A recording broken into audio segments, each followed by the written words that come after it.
Hey everybody, welcome to another episode of Keeping It Real, formerly a radio show. Now we're bringing it to podcast where we can talk so much more about what we want to talk about. We don't have to worry about time, and we can bring you, we believe, more value to the show and to help you if you're a buyer, seller, investor, thinking about real estate, love the topic, or you're an agent out there that just wants to be better, bring better service to the community. This is the place for you. And today, I am Jon-David Leonard of the Leonard team, and I'm joined by my sister and family friend, and I'm happy to get started. So, Yeah, Danielle, why don't you introduce yourself? I'm Danielle Leonard. We've been doing the radio show together for over a year and a half, and I'm so excited because today's actually my first day here at the podcast. Yes. And we are joined with Candace McCabe, who is a dear family friend and who chose to join the team a year ago. A year ago, I have been on the team with the Leonards, and here I am, joining year number 2. Yes. Year number 2. That is why we are inviting. That's like I've been really excited to talk to you, Candace, because in the short period of time, you have like woven yourself really quickly into the fabric of the team. And you know, it's like, well, you're a family friend, so of course you came into this, but it wasn't easy. It wasn't an easy decision, and it wasn't a snap decision. Like we actually had to do some sort of soul searching between us before you had the courage, and we thought it was the right thing to do, because the last thing we want to do is to actually harm the relationship that we had. So what was part of your decision-making process to join the team in the first place? Well, as you know, I wasn't gung-ho about joining the team with you guys, not for any reason except our friendship meant more to me than business, and I didn't want business to ruin our friendship. Mm-hmm. So it took a little convincing. Yes. But you got me to join the team, and it was the best decision that I did, besides the fact that I've learned so much from you guys, both of you. I want to get into that, but I also don't want to, let's just not gloss over this, because this is a decision to get into real estate is an enormous decision. Like, let's not gloss over that. Let's not gloss over the fact that like joining a team is a huge decision. In hindsight, it's easier now to say like, oh, well, it was a great decision. I appreciate that. But what were some of your concerns? Like, why was it such a big decision for you? So what were you afraid of? losing our friendship was number one, which you guys know. That was the number one reason. Joining a team I knew it was the right thing for me to do, no matter what. I knew the training that you guys had. I knew that was going to work for me, being that I was a new agent again, because I did hold my license 100 years ago, back in the day. And it just didn't work out. I had kids. I couldn't do it anymore. Danielle, for years, had said to me, go get your license again. Go get your license again. And I was like, no, I have kids. I can't do it. It's too much. And finally, my husband said, listen to Danielle. What are you doing? Go get your license. So it took me about a year to finally. But the funny thing is, I don't even think you told me you were going for your license. I didn't. You did not. I didn't because I say remember anything. one day you just said, so I got my license and I want to talk to you, but I don't. Correct. I didn't want anyone to know that I was doing it. I didn't want to feel pressure that 70 hours again to take the course. I had to do it online. It wasn't like the first time I did it where It was 45 hours. 45 hours. I went to class and the guy said, you need to know X, Y, and Z for the test. And The first time, and now that was it. The second time I had to really study, know everything again. It made it a little bit easier that I had taken it and passed it the first time. Right. So I wasn't so nervous about taking it the second time.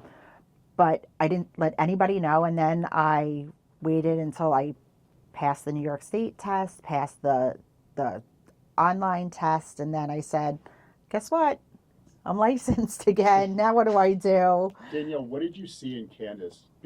Her being a longtime friend, almost family. I mean, you guys Yeah. are. We are family. We are yeah, family. pretty We're basically family.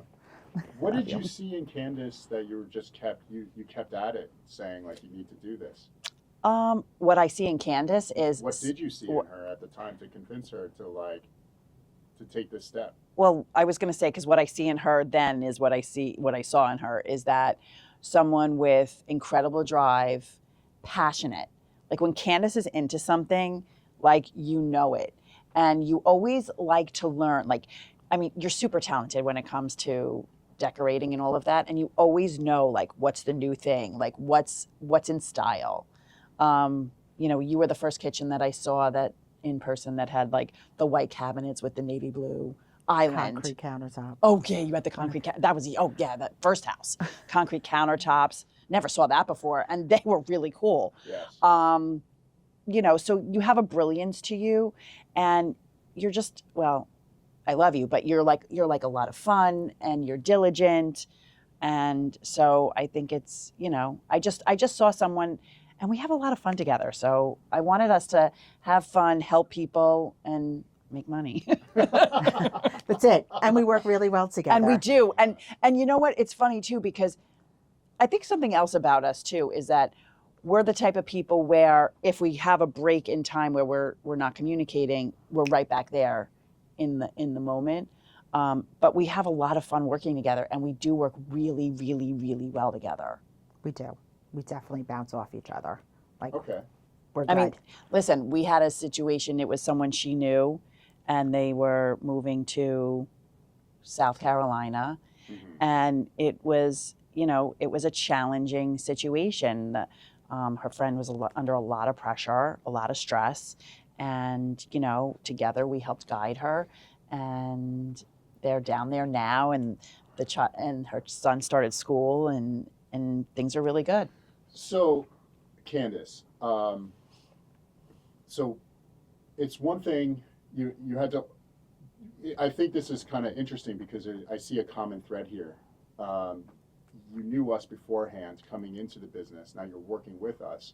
And this listing that Danielle just brought up where you successfully guided them, that was a friend. So that's another relationship that you're dealing with, that you're guiding, and even just kind of like trying to avoid those like rocky shoals, right? So how was that experience for you as the listing agent? That was a tough listing. Out of all my listings this year, that was a tough listing just to get it sold and get it, when you're working with a friend, it makes it a lot harder. Why is that?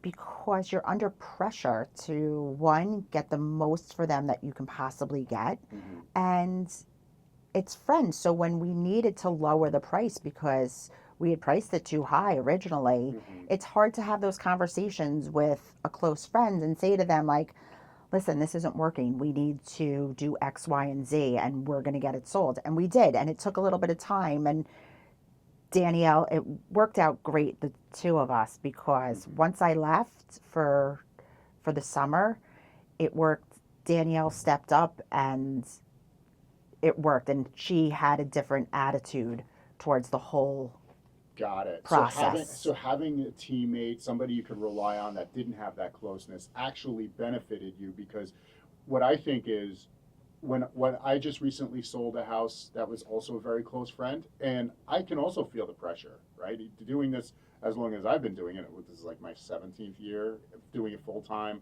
This is your first year, First full year of. So understandable.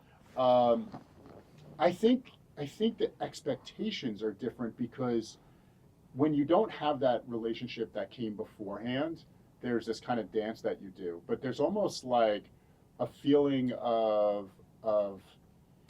like there's fewer walls between you. Like if she was frustrated with you or felt like she could be angry with you, she let that out. Like, Oh, yeah. right? Versus somebody that doesn't know you, like you don't have that depth of relationship. So it's almost easier to work with people you don't know, Absolutely. even though you're trying to achieve the same result. So what I've done in the past, that seems to work for me most of the time, but it's not perfect, is I tell them, like, listen, you know me as your friend. This is who I am. As a professional, I have a different persona. Like, I am still me. It's not like I'm pretending to be somebody that I'm not. But I just want you to know when I'm texting you, calling you about the sale of your home, my realtor hat is on. and it's professional because that's what you hired me to do. It just so happens that your friend is this great, amazing realtor. Congratulations. Like you chose your friends well, but I want them to understand at the end of the day, this is business. Yeah. And I'm treating you like I would treat everybody else because I'm always trying to get the highest and best deal for my clients because I take that seriously. Yeah. Right. I say something quite similar. What do you say? Something very similar, that I wear two hats, and I'm going to tell you when I'm putting on my realtor hat. Yeah. And, you know, my job is to get you the most amount of money, and that you still want to work with us, because even though we're friends, you still want to work with me, because at the end of the day, whenever we compare our sales, we get more money. Yeah. And the beautiful thing about the team is that you always can partner with somebody else. So Candace partnered with me, so I was able to do some of the heavy lifting that kept their friendship on par. Yeah. And I could be the bad guy, or you know you know what I mean. Good cop, But like good cop, bad cop.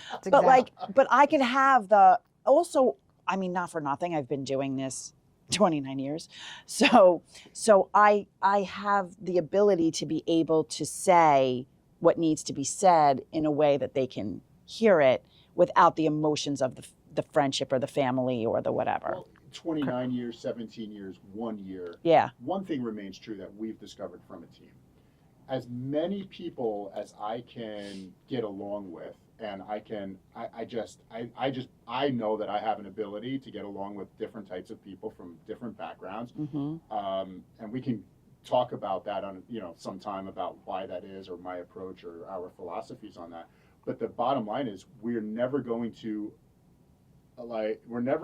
attract everybody.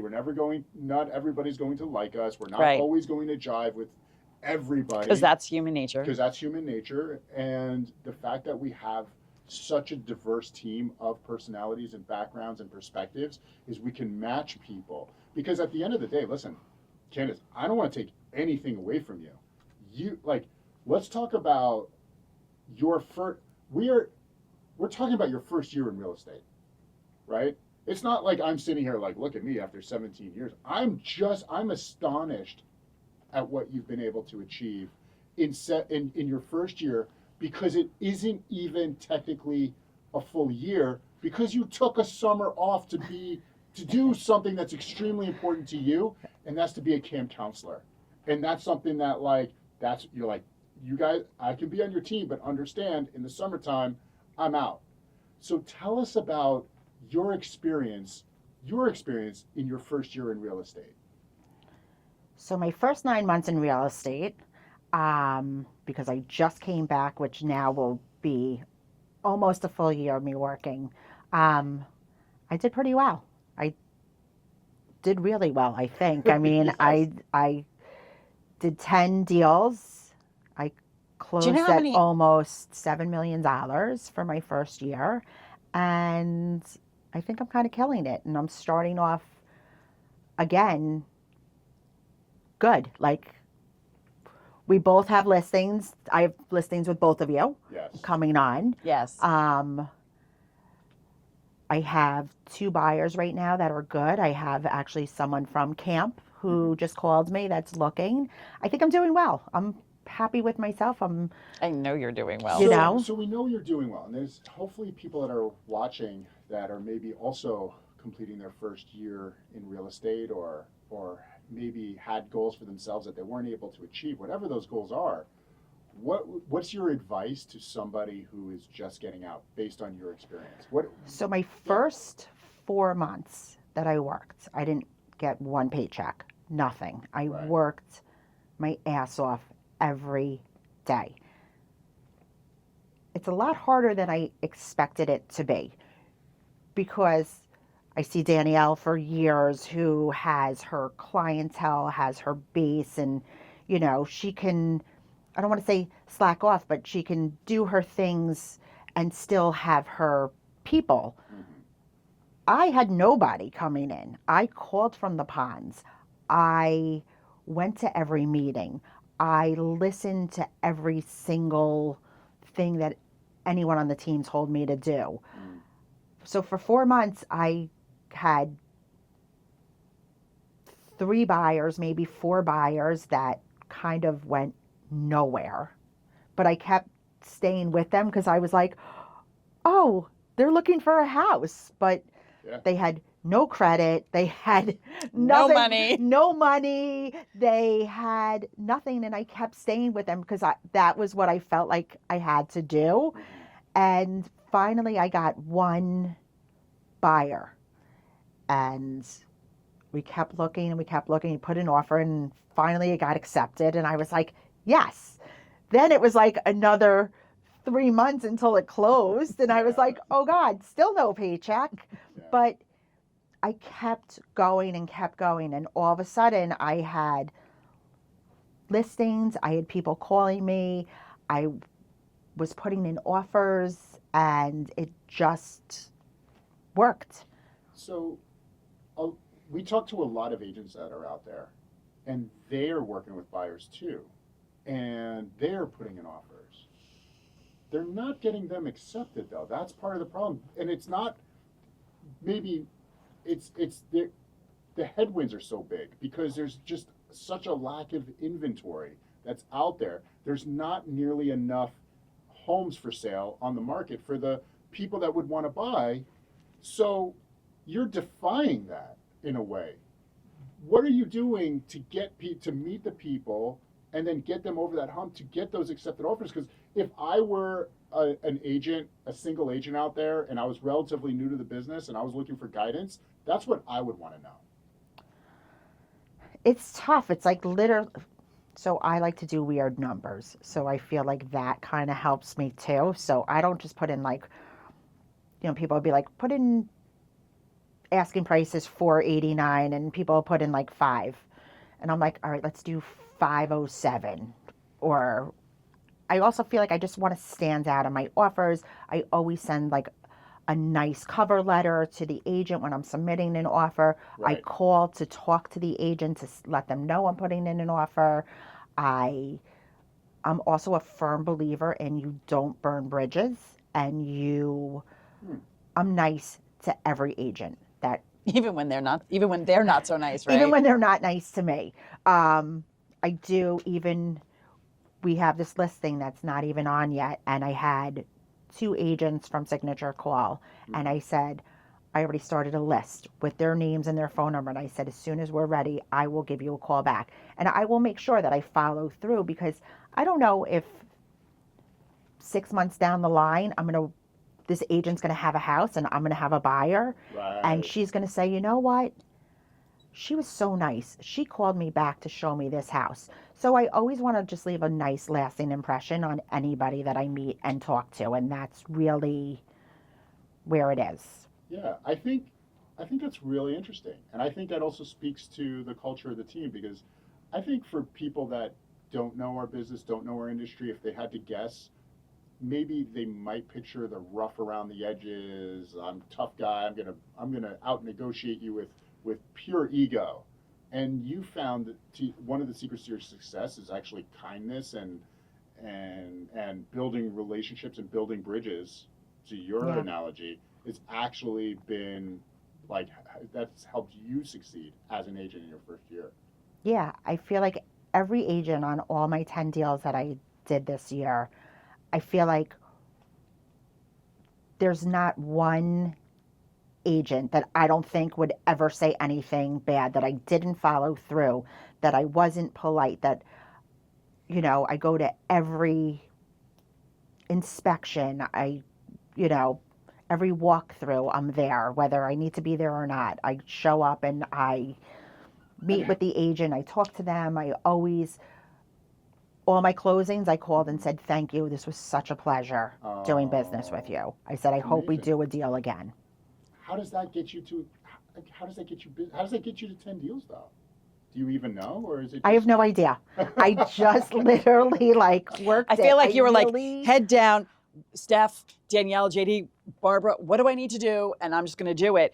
And I think, do you happen to know how many deals the average agent does in a year? I think it's like 1, if that. Seriously, on Long Island. Yeah. No, I killed it. But I put a lot of work into it. It wasn't like just rolling Yeah. out of bed and like, I think this year I'm going to do much better because I'm definitely now more focused and realized how much work it really is. Well, and you've But- learned so much. Do you know, one of the things too that I do want to give you kudos for is that sometimes agents can cherry pick, you know, who they want to work with. And what was your lowest accepted offer, your lowest deal this year? Oh, price point? Price point. What was the least expensive home you sold this year? 200,000, I think. Wasn't it Michael? Michael was like one something. Yeah, 199 was Okay. my co-op in Queens. And then the highest is Was your highest sale price this the year? highest is Tudor 175. 175. So you theoretically you could have one. Theoretically, Candace has one of the lowest price points on the team, and one of the lowest price points on Long Island, and a very high price point. And I just also want to honor you because you're a yes. You are a yes to, yes, I will do that. Yes, I will do that. And the more yeses somebody is, the more business you will do. And I just want to give you, I am so glad that you said yes to being on our team. And we have a lot of fun together. And I look forward to, so 10 deals last year. And how many are we going for this year? 15. I think you could do better than that. Probably, but I'm just doing 15. So when I Yeah. do 18, then I'm like, yes, I beat my goal. But if I only do like 14, then I'm like, oh, it was only 15, so I'm good. Like 15 is perfect. I got it. So that's the kind of person you are. Because usually, like when people are setting goals, they either like to set a goal that is so sky high, you know, you fail unachievable. and you're amongst the stars kind of thing. And some people like to actually set the kind of bar low and shoot through it. There's no wrong answer with that, but that's interesting. Yeah. I'm more of a wanna... set it super high. Like the Lennard team selling 1,000 homes on Long Island in 1 year that's my moonshot, Mars shot, really. You know? Right. But you know, when we get to like 500, 700, I mean, we'll be thrilled with that. Yeah, Knowing we'll that be there. 1,000 is still going to Yeah. be there. Well, and I think the thing that's important to us is whether you do one house with us or multiple or however many deals and transactions we do, I think the most important thing is that everybody has that 5-star experience and has a good experience so that they do come back and that we raise the level of people's experience on Long Island. And I just want to thank you tremendously for saying yes and joining our team and for coming here today because I'm really excited for what our future holds together. Yeah. We got this. We got this. Parting words. What advice could you give? Because you gave some tactical advice. Give some parting advice to somebody who's maybe just getting started, who's just behind you, or maybe on level with you, but hasn't had the kind of success you've had. What would you want them to know? Just keep going. Don't stop. Last year, I was like, oh, I'm going to stop. This is awful. I'm working every day and there's no paycheck and this is awful. And finally, it just clicked. Keep going. Don't stop. Like, just keep going. You're going to get that one person. That one person's going to turn into 2, 3, and 4. And keep going. Like, Awesome. Thank you. keep chugging along. Thank you Thank for you. sharing with us today. That was amazing. Thank you. I'm so happy you're on the team. Me too. Me too.